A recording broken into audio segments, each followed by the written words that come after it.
नमस्कार छात्रों, कैसे हो? उम्मीद करती हूँ आप सभी स्वस्थ होंगे, घर पर होंगे और लॉकडाउन के नियमों का पालन कर रहे होंगे। छात्रों, अपना प्रकरण शुरू करने से पहले मैं आप सबको बताना चाहती हूँ कि जिन छात्रों ने कार्यपत्रिका नहीं की, वो सभी छात्र कार्यपत्रिका जरूर करेंगे। बेटा, कार्यपत्रिका देने का अर्थ ये है कि आप ज़्यादा से ज़्यादा उस प्रकरण का अभ्यास कर सको। ठीक है? ओके। अपना नया प्रकरण शुरू करने से पहले मैं आपका जो पिछला गृह कार्य था उसका मिलान करना चाहूँगी। आप भी अपनी कॉपी निकाल लीजिए, पेन निकाल लीजिए। अगर कोई गलतियाँ हैं उनको शुद्ध कर लीजिए। हमारा पहला क्वेश्चन था, जो गृह कार्य था उसका, नीचे लिखे समस्त पदों का विग्रह कीजिए, मिलान कीजिए। बेटा, समस्त पद था यथाशक्ति, विग्रह आपने किया शक्ति के अनुसार। रेखांकित, रेखा से अंकित। लक्ष्मीपति, लक्ष्मी का पति। वनवास, वन में वास। गृह प्रवेश, गृह में प्रवेश। विद्यालय, विद्या का आलय। मन माना, मन से माना। परलोक गमन, परलोक को गमन। ग्राम गत, ग्राम को गत। तुलसी कृत, तुलसी द्वारा कृत। हमारा दूसरा क्वेश्चन था छात्रों, समस्त पद बनाकर लिखिए। समस्त पद बनाकर मीन्स विग्रह दिया गया है, उसका एक पद आपको बनाना है। ठीक है? जैसे था जन्म से लेकर, क्या बन गया? आजन्म। समय के अनुसार, यथा समय। बीच ही बीच में, बीचों बीच। पेट भरकर, भर पेट। नियम के अनुसार, यथा नियम। अकाल से पीड़ित, अकाल पीड़ित। गोबर से बना गणेश, गोबर गणेश। डाक के लिए गाड़ी, डाक गाड़ी। वन में वास, नगर में वास, नगरवास। छात्रों, पिछले वीडियो में हमने समास के बारे में जाना था कि समास क्या है, समास के कितने भेद होते हैं। हमने 2 भेद कर लिए थे, अव्ययी भाव समास, तत्पुरुष समास। अब हम अपनी अगली कड़ी बढ़ाते हैं आगे। आगे जो 4 समास बच गए थे छात्रों, आज हम उनके बारे में जानेंगे। हमारा अगला जो समास है कर्मधारय समास, उसके बाद द्विगु समास, फिर द्वंद्व समास, फिर बहुब्रीहि समास। अब हम कर्मधारय समास के बारे में जानते हैं। ध्यान से सुनना है, देखना है, समझना है। परिभाषा, जिस समास में पूर्व पद और उत्तर पद में विशेषण विशेष्य या उपमान उपमेय का संबंध होता है। सबसे पहले आपको विशेषण का पता होना चाहिए, विशेष्य का, उपमान का और उपमेय का पता होना चाहिए। का संबंध होता है, उसे कर्मधारय समास कहते हैं। कर्मधारय समास में भी उत्तर पद प्रधान होता है। एक पूर्व पद होता है, पूर्व मीन्स पहले वाला, उत्तर मीन्स बाद वाला, प्रधान होता है। जैसे चंद्रमुख, समस्त पद के पहले पद चंद्र। देखिए छात्रों, चंद्र देखिए, ये क्या हो गया हमारा पहला पद। और दूसरा पद मुख क्या है? के बीच उपमेय उपमान का संबंध है। यहाँ चंद्र उपमान है और मुख इसका उपमेय है। जैसे उसके नेत्र मृग के समान है। इस वाक्य में नेत्रों की उपमा मृग से की गई है। यहाँ नेत्र उपमेय है तथा मृग उपमान है।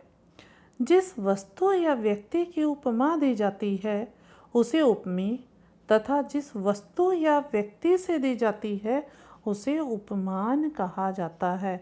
छात्रों, ये जो परिभाषा मैंने अभी बताई है, इस पर ध्यान देना है। अब है विशेषण विशेष्य संबंध वाले कर्मधारय समास। विशेषण और विशेष्य वाले, जैसे मैंने ऊपर लिखा हुआ है, विशेषण विशेष्य समस्त पद विग्रह। विशेषण है नील, नील, महा, भला, ऐसे। नील प्लस कंठ क्या बन गया छात्रों? नीलकंठ। नीला है जो कंठ। नील गायें, नीली है जो गायें। महात्मा, महान है जो आत्मा, भला मानस, भला है जो मानस, महा प्लस देव महादेव, महान है जो देव, पर नारी, पराई है जो नारी, उत्तम पुरुष, पुरुषोत्तम, उत्तम है जो पुरुष। अब देखिए छात्रों, उपमेय उपमान संबंध वाले कर्मधारय समास। इस संबंध में पूर्व पद के स्थान पर, पूर्व पद मीन्स पहले वाले पद के स्थान पर कभी उपमेय आता है तो कभी उपमान। जैसे उपमेय देखिए, फिर उपमान, समस्त पद, विग्रह, ऐसे ही आपको करना है छात्रों। चंद्र प्लस मुखी क्या बन गया? चंद्रमुखी, और विग्रह क्या बन गया? चंद्रमा के समान मुख वाली स्त्री। उपमेय कर, उपमान कमल, समस्त पद बन गया कर कमल, कमल के समान कर मीन्स हाथ। उपमान, उपमेय और समस्त पद, विग्रह। घन श्याम क्या बन गया? घनश्याम, घन के समान श्याम। कमल प्लस नयन, कमल नयन, कमल के समान नयन। अन्य उदाहरण देखिए छात्रों। समस्त पद है हमारा संसार सागर, विग्रह क्या बनाया? संसार रूपी सागर। देह लता, देह रूपी लता। विद्या धन, विद्या रूपी धन। कर्मधारय समास की पहचान करते समय छात्रों यह ध्यान रखना है कि विग्रह करते समय अगर वाक्य में है जो, विग्रह करते समय छात्रों ध्यान देना है जो के समान और रूपी आता है तो वहाँ पर कर्मधारय समास होता है। ये था हमारा छात्रों कर्मधारय समास। इसकी पहचान भी मैंने आपको बता दी कि पहचान विग्रह जब करोगे तो क्या क्या आना चाहिए। अब है छात्रों द्विगु समास। परिभाषा देखिए छात्रों, जहाँ समस्त पद में, समस्त पद मीन्स ये जो दिया गया है पंचतंत्र, चौमासा, सप्ताह, पहला पद, पहला क्या है? पंचतंत्र में पहला पद आप किसे मानेंगे? पंच। विशेषण हो वह द्विगु समास कहलाता है।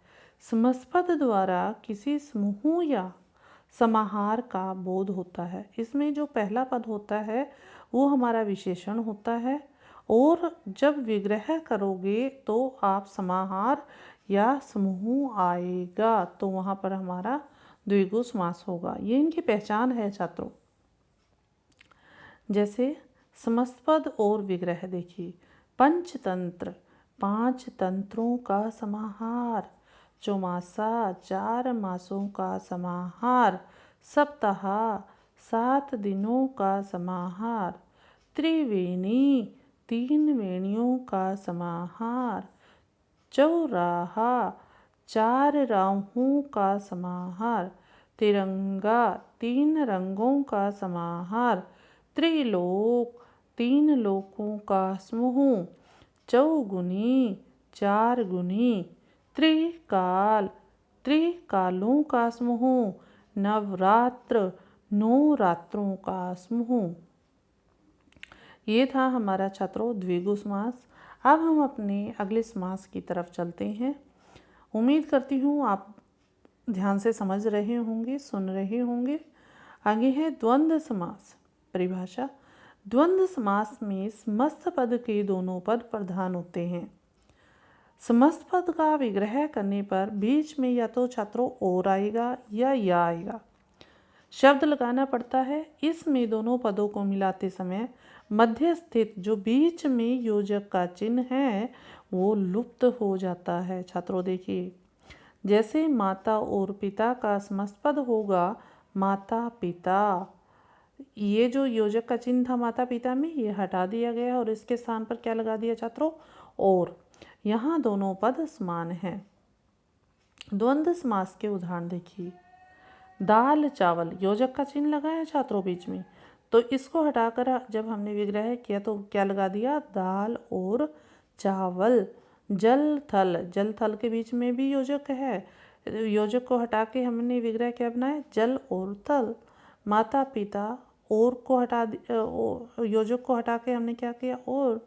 बाप दादा, बाप और दादा। छोटा बड़ा, छोटा और बड़ा। राधा कृष्ण, राधा और कृष्ण। पूर्व पश्चिम, पूर्व और पश्चिम। आगे पीछे, आगे और पीछे, हार जीत, हार और जीत। छात्रों, अब हम अपने अगले समास की तरफ बढ़ते हैं। अगला हमारा जो समास है वो है बहुव्रीहि समास। छात्रों, एक बात कहना चाहूँगी, जो भी आप लिखते हो स्पेलिंग, कम से कम जो टॉपिक है, मान लो समास, समास के भेद, उनके नाम लिखने जरूर आने चाहिए। छात्रों, बच्चे क्या करते हैं, लर्न तो अच्छे से कर लेते हैं, बट जब वो लिखते हैं तो नाम की स्पेलिंग गलत हो जाती है और उनके जो मार्क्स हैं वो कट जाते हैं। इसलिए कम से कम अभी आप घर पर हो, अच्छे से लिख कर अभ्यास किया करें। अब हम चलते हैं अपने बहुव्रीहि समास की ओर। परिभाषा देखिए छात्रों, जहाँ समस्त पद में आए दोनों पद गुण होते हैं तथा ये दोनों मिलकर, ध्यान देना है छात्रों, किसी तीसरे अन्य पद के विषय में संकेत करते हैं। जो हमारे दो पद होते हैं छात्रों, पहला पद पूर्व पद और उत्तर पद, वो दोनों गुण होते हैं और वो दोनों मिलकर किसी तीसरा क्या है, अन्य पद के विषय में संकेत करते हैं। वहाँ हमारा बहुव्रीहि समास होता है। जैसे तीन हैं नेत्र जिसके महादेव, इस विग्रह में त्रि तथा नेत्र दोनों पद मिलकर किसी तीसरे पद यानी महादेव की विशेषता बता रहे हैं। छात्रों, समझ आया? जिसमें पहला पद और दूसरा पद गुण होता है और दोनों मिलकर किसी तीसरे पद की विशेषता बताते हैं, वो हमारा बहुव्रीहि समास होता है। छात्रों, अब हमारे बहुव्रीहि समास के उदाहरण देखिए। ऐसे ही आपको करना है, समस्त पद लगाना है, विग्रह तीसरा पद, और अगर समास का नाम पूछा जाए तो आपको एक लाइन और लगानी है। एक में जैसे समस्त पद लिखा, दूसरे में विग्रह, तीसरे में तीसरा पद और चौथी लाइन में आपको समास का नाम लिखना है। छात्रों, जैसे पीताम्बर, पीत है अंबर जिसका, कौन है, श्री कृष्ण। नीलकंठ, नीला है कंठ जिसका, कौन है, शिव जी। तिरंगा, तीन रंग हैं जिसके, राष्ट्र ध्वज। विषधर, विष को धारण किया है जिसने, शिव। चक्रपाणी, चक्र है पानी में जिसके, श्री कृष्ण। मेघनाथ, मेघ के समान करता है नाद जो, रावण पुत्र इंद्रजीत। चतुरानन, चार हैं आनन जिसके, किसके हैं बच्चों? छात्रों, आनन मीन्स मुख, मुख किसके होते हैं? चार, ब्रह्मा। सुलोचना, सुंदर लोचन है जिसके, विशेष स्त्री, जिसकी आंखें बहुत सुंदर हैं, उसको क्या बोलते हैं छात्रों? सुलोचना। छात्रों, अब आप लोगों ने क्या क्या सीखा? पिछली वीडियो में हमने समास किसे कहते हैं, समास के कितने भेद हैं, और दो समास हमने छात्रों कर लिए थे। अब यही भाव समास और तत्पुरुष समास। आज जो हमने किए कर्मधारय, द्विगु, द्वंद्व और बहुव्रीहि समास, मुझे लगता है कि आप सबको अच्छे से समझ आ गए होंगे, क्योंकि आप भी जितनी हम मेहनत करते हैं उतनी आप भी कर रही हो। ये आपकी वर्कशीट के माध्यम से मुझे पता चला, क्योंकि आप लोगों ने काफ़ी अच्छे से किया है और आगे भी आप अच्छे से करोगे। ठीक है बेटा, ध्यान से करना है। अगर कुछ नहीं आता है तो आप ग्रुप में लिखकर पूछ भी सकते हो। ठीक है बेटा, शर्म नहीं करनी है। विषय से संबंधित आप कभी भी कुछ भी पूछ सकते हो। देखो, हमने सीखा, क्या सीखा? समास की परिभाषा, समास के भेद, समास विग्रह और समस्त पद बनाना। ठीक है छात्रों, इनको ध्यान पूर्वक पढ़कर कार्य पत्रिका में पूछे गए प्रश्नों के उत्तर देने हैं। इस आप जो कार्य पत्रिका मिलेगी छात्रों आपको ग्रुप में, उस कार्य पत्रिका में पिछले वाले समास और ये जो 4 करवाई हैं, 6 के 6 समास की कार्य पत्रिका ही आपको दी जाएगी और आपको सुंदर लिखाई में उस कार्य पत्रिका को पूरा करके ग्रुप में भेजना है, और उम्मीद करती हूँ सभी छात्र भेजेंगे। अब की बार क्या किया था, 15-20 के करीब छात्रों ने भेजा है। उस जो बच गए हैं उन्होंने नहीं भेजा। जो बचे हुए छात्र हैं वो भी भेजेंगे ताकि आपका भी अभ्यास हो सके बेटा। ठीक है, अवकाश के दिनों में आप अच्छे से सीख सकते हो। ठीक है, उम्मीद करती हूँ आपने ध्यान से सुना होगा। धन्यवाद छात्रों, आपका दिन शुभ हो।